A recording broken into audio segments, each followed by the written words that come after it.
Hey, this is Scott, and I'm making a video for you in regards to your questions about altars. I had originally received an inquiry from my friend Elizabeth who wanted to know where I had talked about or when I was going to post something on altars, which was a really great spur to get me to sort of broach the subject with you all. So I posted this both to the public group and the private groups just to sort of see where people were at and what they wanted to know before I just started talking about it, because your interest helps to sort of shape the discussion, right? So I got lots of good questions here. I'm not going to cover them all today. I just generally wanted to talk in short little bites, maybe over a period of days and weeks, about what an altar is, in my opinion, and feed you some information that may bring some inspiration for you or comparison to what you already do, that might in turn bring you to share something with me, and we can all learn from that, right? That's good. You could do that.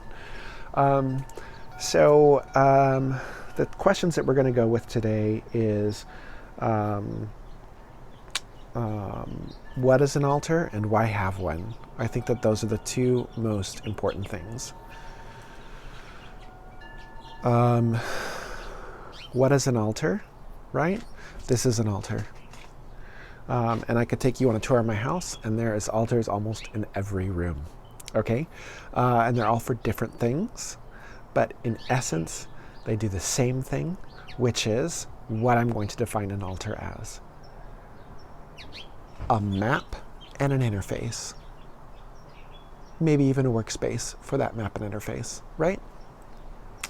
So we're going to go with the interface first, that an altar is a way for you to intentionally create a space where you are having a broader conversation or interface with the divine, mystical, magical, all of the above, or whatever your definition of that is. I'm not here to sort of define for you what spirit is or what God is or what your spiritual practice is, because that may be a very creative act. I know people who don't do deity, and that's absolutely okay. And I know people who do very specific deities and not others. And I know people who do a very sort of agnostic or all part of the same diamond kind of thing. So rather than dive into any of those things specifically, although I may use examples in later videos to talk about that as examples, but again, that's to feed you information to have a conversation, right? Generally, the altar for me is the interface with the mystical, divine, whatever that is for you. It's a place where you can sort of have that communion. So my example is this altar that I have behind me, right? So this space, I'm going to move the camera here. This is my little garden place. I got a little Hecate up there, got a little green man, got a little almond sign from Zenda and San Pedro and Susan Colucci. Thank you so much for that.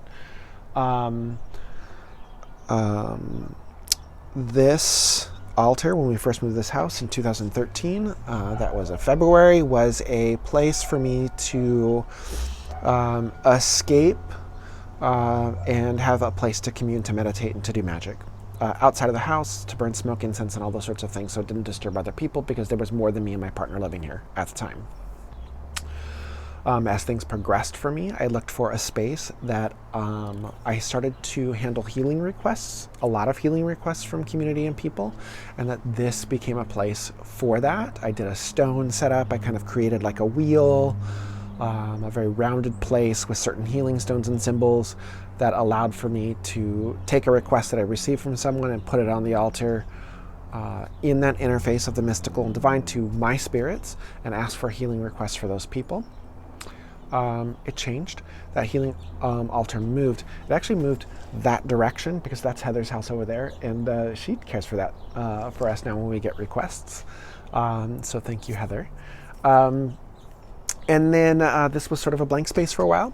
I didn't really want to do anything with it at all, and then it became a garden. I started to grow things out here, which is basically what it's been for like a year and a half or so.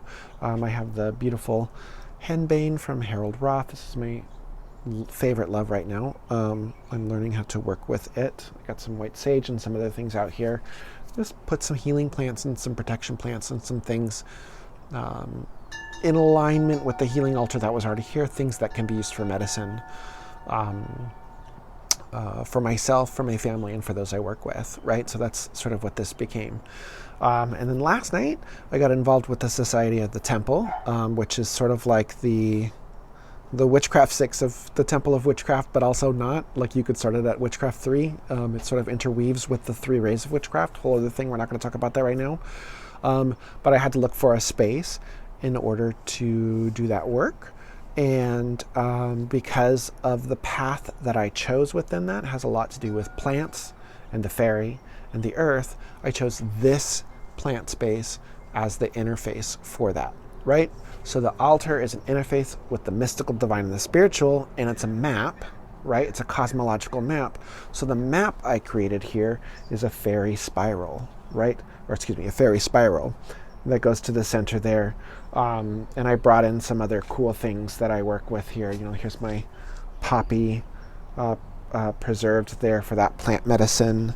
And somewhere it vanished, but I had a nice one that's a pepper tree, wherever that went, I have no idea. And some other things that I associate with that, I brought those out last night to sort of put them here. So if it's an interface with the divine in the spiritual, mystical, whatever that is for you, then it's also a map on how you interface or connect with that, right?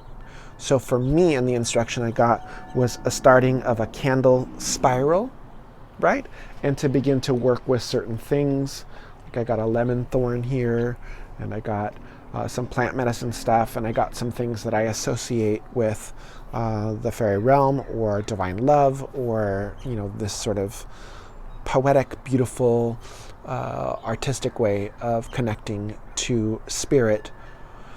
The map helps me to find my way through it and to articulate it. So if the altar becomes a cosmological map, what you're doing is you're starting to populate it with things that helps you to make sense of that universe. This is here, that is there, and this is how I get from point A to point B, right? So sometimes I think of it as a little bit of a chessboard, and I don't mean that in a gamey sort of way, but if it helps to like make this tangible, like where I put things on an altar and how I bring them together is how they're interacting. So I have a couple of clients on this list who we have done honey jars together, and I have said to use candles in different ways or to put different things or plants or stones around those honey jars. That's a little map, right? The honey jar is you, and you in your city, right? Or you in the center of your intentions. And the things that you bring around it are the things that you attract to it. The color choice of candles that you use, we can talk all about this later, are the things or the light or the energy that you're bringing around that. So for my altar, or for an altar in general, I'm creating the interface. I'm also creating the map of the interface in order for me to have an experience which allows me to walk into it and walk out of it, and also open up through those steps. Because I find that when we know that we know we can trust in like 3 steps to get us there, we have those 3 steps to get us out, right? I think it was Mary said, why do we have an altar? That's essentially the reduction of why I have an altar. You said, why do we have multiple altars? Because if I wanted to, this is a fairy altar, this is a plant spirit altar, I may want to do something different with a different altar. If it's an interface and a map, right? It's a place to talk and travel, right? In my mind and my heart. If I'm doing a specific healing for someone or for a group of people, I may make a special altar for that because I don't necessarily want all of this information being involved in it, right? And having an altar, and I'm going to finish with this one, and having an altar for the long term, this holds the energy of it, so I am not holding the energy on my body all the time, or I'm not holding the energy in my mind all the time. I know that I can leave the focus, and the focus remains. I can return to it with whatever sort of schedule or program that I have for it. So that's my start of altar videos, interface and map.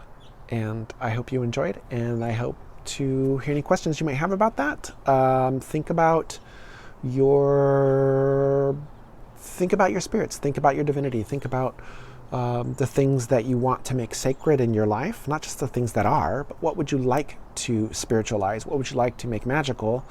And how could you build an altar around that? Or if you're really looking for like a spirit or a saint or a divinity or a new energy or a creative project, how could you make an altar for that, and what would that map look like? And that's where I'm going to leave this video.